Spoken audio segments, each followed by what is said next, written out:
Welcome to the Magnet for Love podcast. Does the idea of meeting the man of your dreams seem impossible to you? We are here to help you. This is your host, Lorna Poole, sharing the secrets of men, love, and relationships, so you too can succeed in love. Haven't found the one yet? Looking for some answers? Head on over to www.lornapoole.com to find out more. So welcome everybody, welcome to the Magnet for Love podcast. Bouncing back from a breakup to develop a healthy and happy dating life. With me today is our love expert, our millennial love expert, Samantha Burns, who is a licensed counsellor, dating consultant, working with individuals and couples across the country to create love lives that thrive. She specializes in relationship issues such as breaking up, dating increases relationship satisfaction, and coping with infidelity.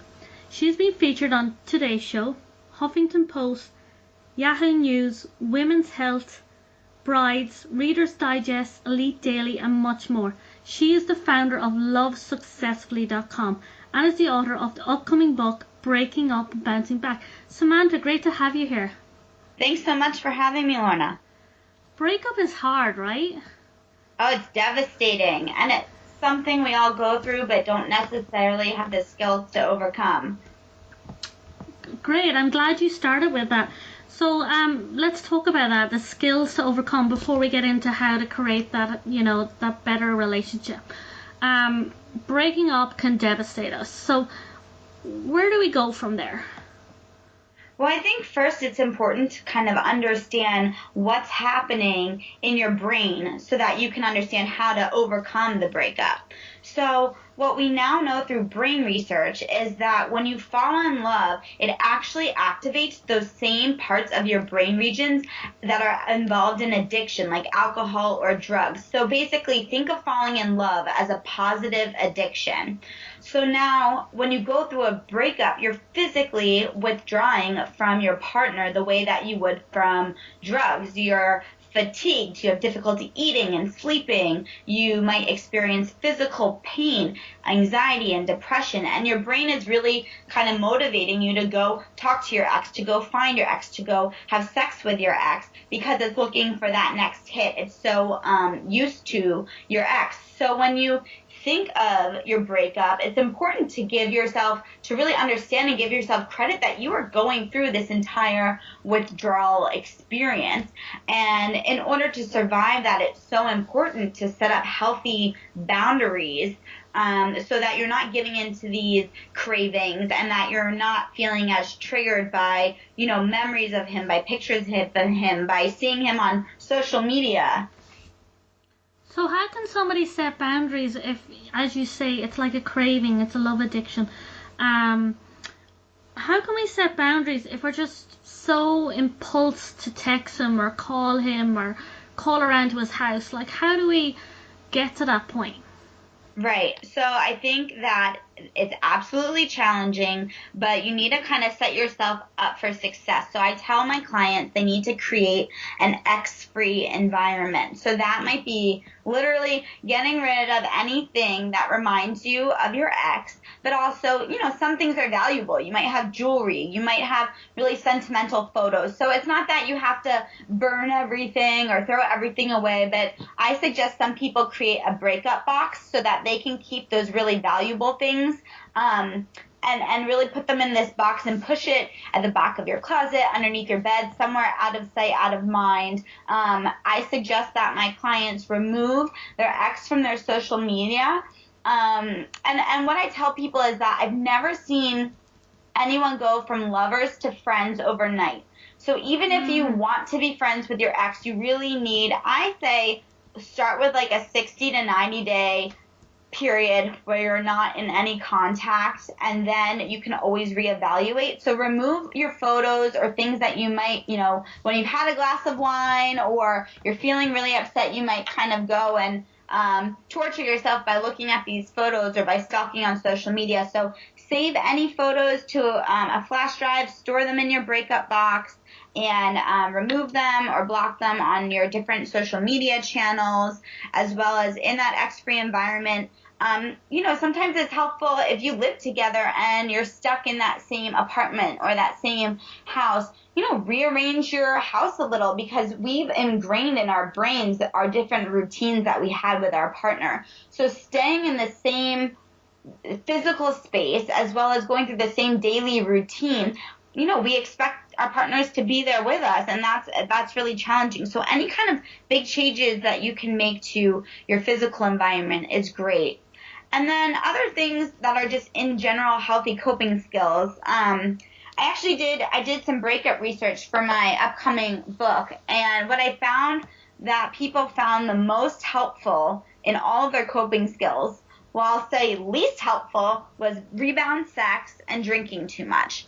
But most helpful was exercise and quality time with friends. So I call these your self-care survival skills. These are things that you need to really implement so that you can bounce back more quickly. So having a really strong support network of friends, exercising. Exercise has been shown to, release powerful endorphins and dopamine, which is in the reward system of your brain that makes you feel happier and more energized. So it kind of naturally combats depression. Other things could be meditation, counseling, working with a dating coach. But really ultimately taking steps to give yourself new goals and a new sense of purpose. I think when we lose the person that we love, we're lacking purpose, or we feel lost in life, or we're mourning that future we envisioned with them, and we're feeling lost in that. Does that make sense? Absolutely, and I love the way you said that, because any change in life requires a certain feeling of loss. And it's about not avoiding our problems or challenges or what shows up with us in life, like a breakup, but nurturing ourselves through it, which is exactly what you said. Because what I heard you said in the last conversation was, first of all, is letting go, having a way to let go. The way you said having that breakup box. Because a lot of women, and I just want to ask you a question around this, and I'll bring to the next bit, is the way you said, freeing yourself from the environment and, clearing that ex out of your life, which a lot of people get kind of stuck there, and they want to go talk to the guy to get the closure, but you can do closure in different ways, and I feel like you shared that with our people today about how, what do you recommend about that? Personally, I don't recommend you need to chat it out. It prolongs it. What's your... So actually, I'll tie that into, so in that breakup research that I did for my book, I noticed a trend, and I put people into two breakup categories. One is the cold turkey cutoff, which is what it sounds. You have one breakup conversation, maybe you exchange your belongings once, but that's really it. Both people have firm boundaries, and there's no more contact. However, the other category I call the hanging on hookup, because oftentimes, whether there's physical intimacy or not, sometimes there's still breakup sex. People are prolonging this hurt and this breakup by having breakup conversations, by trying to be friends too soon, by sleeping together, by texting when they're drunk. So there's all these different ways that you can still be in communication with your ex, and it's kind of prolonging the breakup because of what I said around the brain science, is that anytime you see them, it's kind of like a relapse or a slip in your recovery, and it just kind of sets you back emotionally. And so sometimes in a breakup, I might say try to have one closure conversation. Some people are never going to get the information they want. Yeah, I'm glad you said that. I'm really, really glad you said that. Some people's exes are never going to be able to intellectually articulate their reasons for the breakup. And even if you get the reason for the breakup, sometimes you just want to keep talking to them because you feel like you need to gather more facts, or you really need to understand why. And you get so stuck in your breakup process in the why that you lose the bigger picture, that the why doesn't necessarily matter. The reality is that you're still broken up, that this person is still choosing to live their life without you as their partner, and that is a tough reality to accept. So if you're going through a breakup or a rejection, rather than, you could waste a lot of time in that why, or you could refocus on creating your own kind of self-closure, and that could be doing some reflective journaling and writing out your relationship and breakup story, which is really therapeutic in itself. You could, gather your girlfriends and have some sort of, night where you guys all kind of share about why you didn't think that this person was the right one for you. And maybe you do, a little kind of therapeutic exercise where you burn that letter that you had written to him, or you write down every single thing that you didn't like about him or why your life is better now, and you share it with your friends, or you celebratorily kind of burn that. But I think it's really taking the time and space to process the breakup and giving yourself permission to go through those. There's actually stages of grief that move from shock and denial to bargaining, which is why you try to beg or ask for your ex back, to anger at him or the universe for, why can't anything ever work out for me, and then depression, and eventually acceptance. And the issue is that we don't necessarily move through those stages in a linear fashion. We bounce around from them. So giving yourself permission to be angry one day, to be sad one day, to be kind of contemplating begging for him back one day, like those are all natural stages to the breakup, and you have to go through them. Otherwise you're stuck in denial, and you're bottling up these emotions that are gonna either, come out later on, or lead to, bringing too much baggage into a future relationship. I love it, because so many people don't realize that they think grieving is only with death. It's not. We go through grieving for so many other reasons. We go through grieving when we break up. Absolutely. I'm really glad you share that. Also, you have a lot of knowledge on this, and and I want to get to the bouncing back part. But yeah. First of all, I'd love you to share your personal story of how you got to this point. Sure. So my personal story, well, in regards to the breakup, so I've always been in the psychology world. I have my master's in counseling, and I do relationship work. But in terms of what got me really around the breakup piece and helping my clients with that, was that I went through my own big breakup, and it was a 4.5-year live-in relationship. I had been dating him since college, and this is someone that I really thought I was going to spend my life with. We often talked about marriage and what our future would look like. We talked about moving, to another part of the country together. And I was actually surprised. He had applied to PhD programs around the country, and we had talked about moving together. And I really set down a firm boundary and said that I would not be moving without a ring on my finger. At that point, again, it had been 4 years, and I'd already moved once for him, and I really felt like, let's get on with it. I knew that marriage is important, and that's something I wanted in my life. And the day that he was deciding where he wanted to go to school was the day I was assuming there was a proposal coming with that. Mm-hmm. And actually, he looked at me and he just said, I don't think this is right. I don't think you're the one. Which is absolutely devastating when, your whole relationship, you're thinking that you're working towards this common goal and that the feelings are really mutual. And so I went through what I call zombie mode, where it was that initial state of shock, barely sleep, barely eat, crying, couldn't focus at work.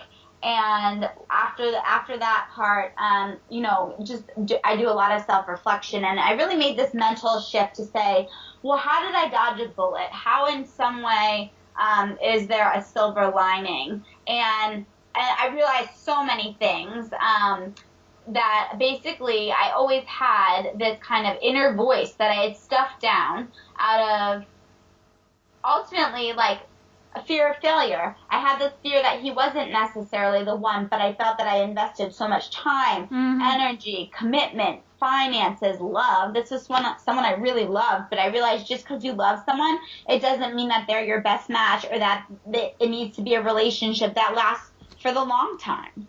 And so having all these thoughts and realizations, we didn't align on a few core values that I felt that I was ultimately compromising on.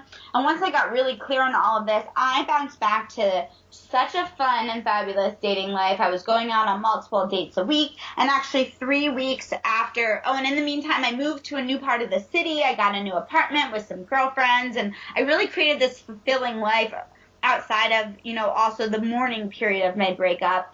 And 3 months later, I went on a first date with the man that I actually ended up marrying. Exactly, he proposed 1 year after our first date, so on the anniversary of that. And so I really went through this relatively brief dating period where I got very clear on what I was looking for, what I call dating with intent, which is when I teach my clients to be much more strategic and intentional in their dating choices and their love life. And then I really found my perfect match and, got married shortly after that, so within 2 years after my breakup. And I really kind of love to teach my clients how to survive that soul-crushing breakup and bounce back to a happy and healthy dating life. Samantha, that's lovely and a great story, because I know, and you know as coaches, that when they hear our story and how we have gone through what you're listening to today, you're not alone in your experience, and I love that you shared your story just to demonstrate that. So just quickly to wrap it up, because we actually don't have a lot of time left. Give us, you talked about dating with intention. Another thing you said really well was, just to finish off the breakup part, just to mention this, you said that you invest so much that sometimes you stay in something. Yes. And that's a classic.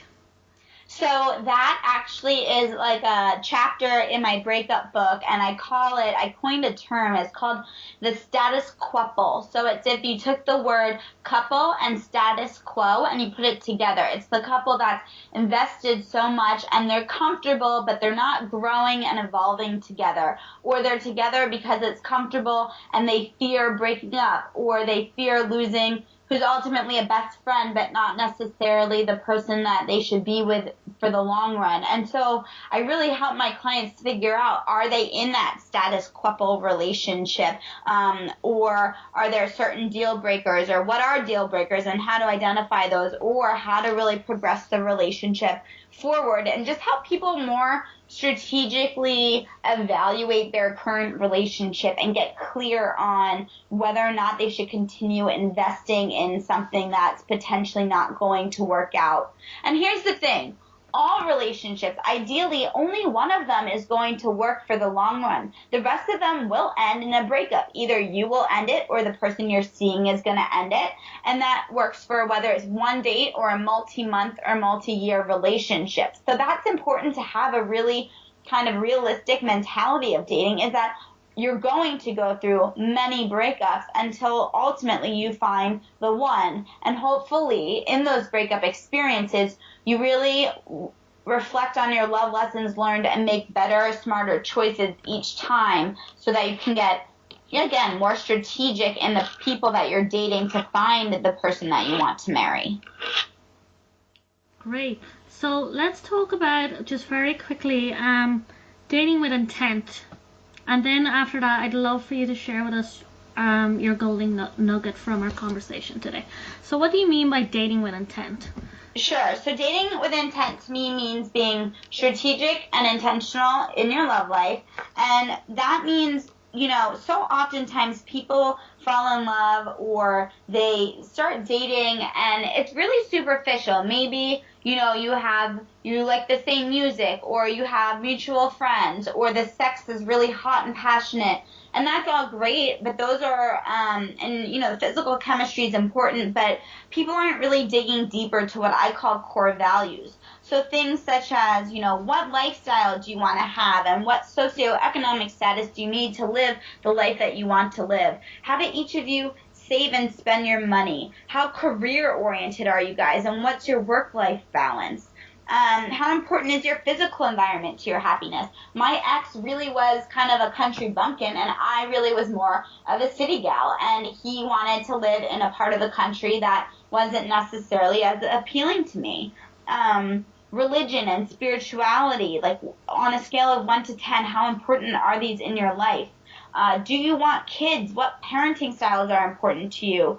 So really, and there's so many more core values, but I think people make the mistake of talking about these too late, almost to the point where they've gotten into that status couple relationship and they're comfortable, but they don't necessarily align on these big topics. And you should never, ever, ever compromise on a core value, because that will lead to resentment. Compromise is absolutely important in a relationship, but there are certain things that you should not compromise on, and your core values are one of them. And everyone's going to have values. So it's just that certain values are going to be more important to you. So maybe an exercise for people listening could be to sit down and really ask yourself, of some of those values I mentioned, which ones, maybe pick 3 to 5, are things that you really stand firmly about, and you want to find a partner who shares those values rather than butting heads with them, because those are, again, what's going to create long-term relationship and lifelong satisfaction. I love that. I love that you shared core values. That is a huge part of having successful long-term relationships. So Samantha, what is the golden nugget of today, of what we shared? What's that one thing you'd love to just say from everything we spoke about today? Sure. So I guess it's ultimately for the breakup piece is finding that silver lining, or how in some way did you dodge a bullet, because unless you can get to that point, you're going to be putting your ex up on a pedestal. You're going to be thinking of ways you can talk to your ex or run into him, and you're going to get really stuck in that breakup funk, instead of moving yourself out of it through the reflection and through making that mental reframe from losing, this love of your life, to how in some way did I actually dodge this bullet, and is there a silver lining in my breakup experience? I love that. So Samantha, how do we find out more about you? Sure. So you can visit me on my website, which is lovesuccessfully.com. And I'm also on social media. I love to share free advice, and I share little bits about my own relationship on Instagram at lovesuccessfully, as well as on Facebook. Lorna, are you going to be posting links to social media? Yeah, that will be all on the website afterwards. Okay, yeah. Great. So people can find me through those links on social media. And on my website, too, I offer a ton of articles about my 4 main passion topics, which are breakups, dating, increasing relationship satisfaction, so everything from conflict management to intimacy issues and infidelity. And so people can learn about that, and also snag a gift of mine, which is a free 14-day, I call it my breakup bounce back program. It's 14 days to getting over your ex, and it's kind of that tough love that you'll need to kick your breakup in the butt. So I go a little more in depth as to some of the topics we actually hit on today. So people, if you're struggling with a breakup, I highly recommend just subscribing, and you'll get 2 weeks worth of quotes and advice in your inbox. Thank you, Samantha. It was great to have you here today. Thanks so much. Thanks for a fabulous interview with so much amazing wise words there that you share. So guys, if you enjoyed our podcast today, do remember to head on over to the Magnet for Love Facebook group. We'd love to have you there, where the conversation continues. And thank you for listening. Thank you for joining me on the Magnet for Love podcast. Excited and feeling ready to meet the man of your dreams, but don't know where to start? Feel like you've no idea what you're doing to get it right this time? Ready to get some answers? Then head on over to www.lornapoole.com and let's get you living the life and love you've always dreamt of.